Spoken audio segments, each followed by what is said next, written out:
करेगा उसको अतिरिक्त 12,000 रुपए अलग से दिए जाएंगे। ये हमारे लिए बहुत फायदे की चीज है। यदि हमारा नाम जुड़ा है तो हम उसको नाम आगे बढ़ाने में हमको क्या दिक्कत रहेगी। तो सबसे अच्छी बात ये रहती है कि हमको जैविक खेती करना है, हमारे लिए करना है, साथ में प्रकृति के लिए करना है और आने वाले पीढ़ी के लिए करना है। क्यों करना है? क्योंकि अभी आप समझ देख रहे होंगे रासायनिक खेती से कोई हमको लाभ तो मिल नहीं रहा है। आपको मिल रहा है क्या? कोई मिला है क्या? जितने केमिकल फर्टिलाइजर डाल रहे हैं उससे कुछ लाभ मिल रहा है क्या आपको? हम इसलिए कह रहे हैं कि आपको आपके खेत के ऊपर केवल आपने कभी यदि गोबर का खाद, यदि 1 ट्राली गोबर खाद है तो आपको 1 ट्राली गोबर 1 एकड़ के अंदर डालोगे तो आपको 40 बोरी यूरिया के बराबर आपका खाद हो जाएगा। इसके लिए हमको कहीं जाने की जरूरत नहीं। हमारे पास एक डब्बी है, इसको बोलते हैं वेस्ट डिकम्पोजर। जितना खेत का कचरा, जितना बाजार का अपने आसपास का कचरा निकलता है उसको आप इसको 200 लीटर ड्रम के अंदर 2 किलो गुड़ डालना है और उसको बनाना है।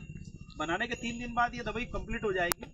इस दवाई को क्या करना है, 180 लीटर अपने को गोबर खाद के रुपड़े का जो कचरा है उसके अंदर डालना है।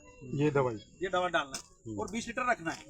20 लीटर से वापस अपन 180 लीटर पानी डालेंगे और 2 किलो गुड़ डालेंगे, वापस बन जाएगी। मतलब इस डब्बी से पूरे गांव का भला हो सकता है। इससे अपन दवा बना सकते हैं, खाद बना सकते हैं और कीट नियंत्रक बना सकते हैं। मच्छरों को भी खत्म कर सकते हैं, इल्लियों को खत्म कर सकते हैं। इसकी हम बारी समय समय पे आपको जानकारी देंगे दवा बनाने की और खाद बनाने की। अभी का समय हमारे को सबसे पहले क्या है कि आने वाले समय में गेहूं बोना है, तो गेहूं के लिए हमको क्या गोबर खाद पका हुआ होना चाहिए। गोबर खाद पका हुआ होगा तो हमारे खेत में चारा नहीं उगेगा। नीना मार चारा मार दवा नहीं लगाना पड़ेगी। दूसरा वो भोदला कीड़ा आता है, वो भोदला कीड़ा जमीन में जाएगा। तो हमारे जैसे हम पका खाना खाते हैं तो हमारा स्वास्थ्य ठीक रहता है, उससे हमारे खेत को भी पका हुआ खाना खिलाएंगे तो पकाने के बैक्टीरिया आएंगे। अब हमको इसको यदि जैसे हमको चाहिए, हमको नाइट्रोजन, पोटास, यूरिया, डीएपी बनाना है तो आपको कुछ नहीं करना है। इसके अंदर हम 10 प्रकार की चीज बता देंगे आपको डालना है इस लिक्विड में, तो आपको यूरिया, डीएपी, पोटास लाने की जरूरत नहीं पड़ेगी।